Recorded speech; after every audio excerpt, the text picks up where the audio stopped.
উন্দুলুসের সে রাতটি অন্যান্য রাতের মতোই সন্ধ্যা নামার পর ঘনিয়ে এলো।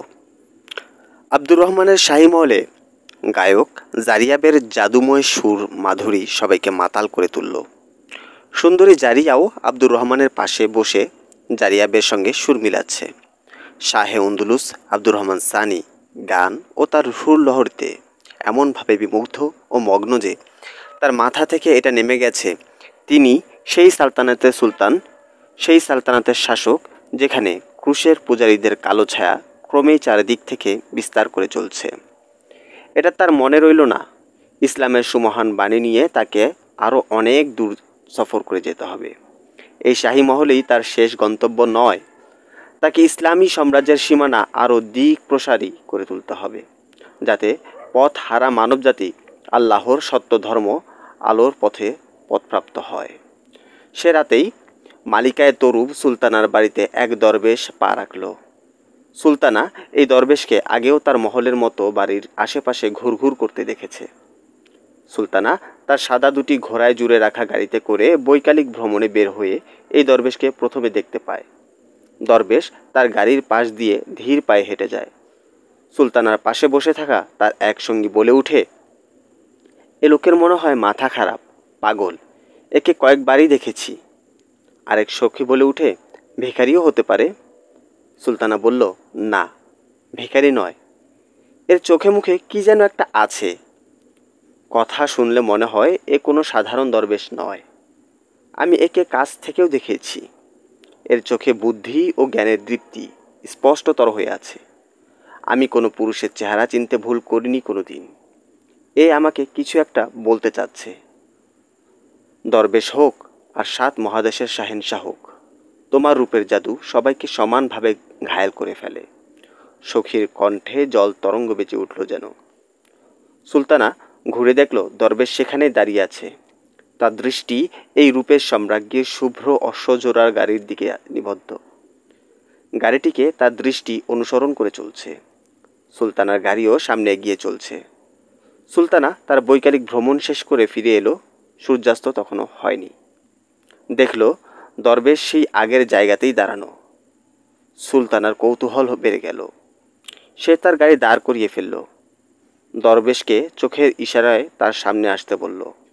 দরবেশ ধীর পায়ে তার দিকে এগিয়ে এলো। সুলতানা জিজ্ঞাসু কণ্ঠে বলল এবং জিজ্ঞাসা করল, তোমাকে আরও কয়েকবার এখানে দেখেছি আমি। তুমি কি সব মেয়েকেই এমন গভীর দৃষ্টিতে দেখো যেমন আমাকে দেখছিলে? দুনিয়ার কিছু নারী আছে মালিকায় তরুপ থেকেও আকর্ষণীয়া, দরবেশ সুপ্রতিভ কণ্ঠে বলল। কিন্তু মালিকার রূপের আকর্ষণ মন, প্রাণ ও আত্মাকেও ছাড়িয়ে যায়। আর যার রূপ আত্মাকে অতিক্রম করে সে নারী মর্তলোকের সেসব নারীর চেয়েও মহান, যারা তার চেয়ে সুন্দরী। তুমি কি আমাকে এভাবে দেখার জন্য আমার বাড়ির আশপাশে ঘুরঘুর করতে থাকবে? দরবেশ নির্বিকার কণ্ঠে বলল, হ্যাঁ, এবং কিছু বলার জন্যও, মালিকার কাছ থেকে কিছু শোনার জন্যও। কি বলার জন্য? এতগুলো মানুষের সামনে বলবো কি করে, যাদের রাক্ষসের চোখ মালিকায়ের চেহারা চেটে পুটে খাচ্ছে? ওদের সামনে কি দরবেশ কিছু বলতে পারে? দরবেশ সকৌতুকে বলল, দেখুন মালিকায় তরুব, পথচারীরা কেমন করে আপনার দিকে তাকিয়ে আছে। আমি মালিকাকে সে পথ দেখাতে চাই যে পথে চললে এসব লোক মালিকাকে এভাবে অসভ্যের মতো নগ্ন চোখে দেখবে না, বরং তাদের দৃষ্টি থাকবে মাটির দিকে এবং মালিকার সম্মানে তাদের মাথা অবনত থাকবে। উন্দুলুসের সিংহাসনে মালিকার জন্য জায়গা খালি আছে। তুমি যদি কোনো গণক হও এবং ভবিষ্যতের পর্দা উঠাতে পারো, তাহলে আজ রাতে আমার ওখানে চলে এসো। দারোয়ান তোমাকে বাধা দেবে না। রাতে দরবেশকে দারোয়ান বাধা দেয়নি, বরং সসম্মানে সুলতানার কামরায় নিয়ে এলো। কামরায় সুলতানা ছাড়া আর কেউ ছিল না। সুলতানার গায়ে তখন রেশমি কাপড়ের পোশাক, যেটা তাকে আবৃত নয়, অনেকখানি নগ্নই করে রেখেছে। ওর খোলা চুল কাঁধ পর্যন্ত ঝরানো। ঝুলানো ফানুসের আলোয় তার রূপ আরও কয়েক গুণ হয়ে যেন ঠিকরে পড়ছে। ইতিহাসে এসেছে সুলতানার আওয়াজ ছিল দারুণ সুরেলা। তার চাল চলন, অঙ্গভঙ্গি জাদুর মুগ্ধতায় ভরা। তার হাসিতে মদের ক্রমাচ্ছন্নতা। খোদা যেমন তাকে রূপ দিয়েছে, এর চেয়েও বেশি দিয়েছে বুদ্ধির ক্ষিপ্রতা ও চাতুরতা। তার দৃষ্টিতে, চাহনিতে সবসময় প্রেম ও ভালোবাসার ঝলক লেপ্টে থাকে। কিন্তু স্বভাবে সে দারুণ প্রতারণা প্রিয়। সে তার রূপের ব্যবহার জানে, জানে কি করে পুরুষকে বশ করা যায়। এসব তার কাছে ছিল পানি পানের মতো সহজ। দরবেশ তার পা থেকে মাথা পর্যন্ত সর্বোচ্চ নিয়ন্ত্রণ সত্ত্বেও তাকিয়ে রইল। সর্বোচ্চ নিয়ন্ত্রণ সত্ত্বেও তার দৃষ্টি কেঁপে উঠল ভূমিকম্পের কাঁপুনির মতো। তারপর তার দৃষ্টি ঘুরে এলো তার মুখের দিকে।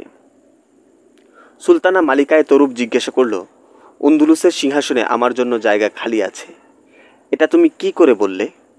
দরবেশ বলল, এটা পরমাত্মার জগতের কথা। মালিকা, আমি জানি আপনি কোনো সাম্রাজ্যের সম্রাজ্ঞী হতে ব্যাকুল হয়ে আছেন, কিন্তু যে পথ আমি আপনাকে বলবো সেটা ছাড়া আর কোনো পথ আপনার কাছে নেই।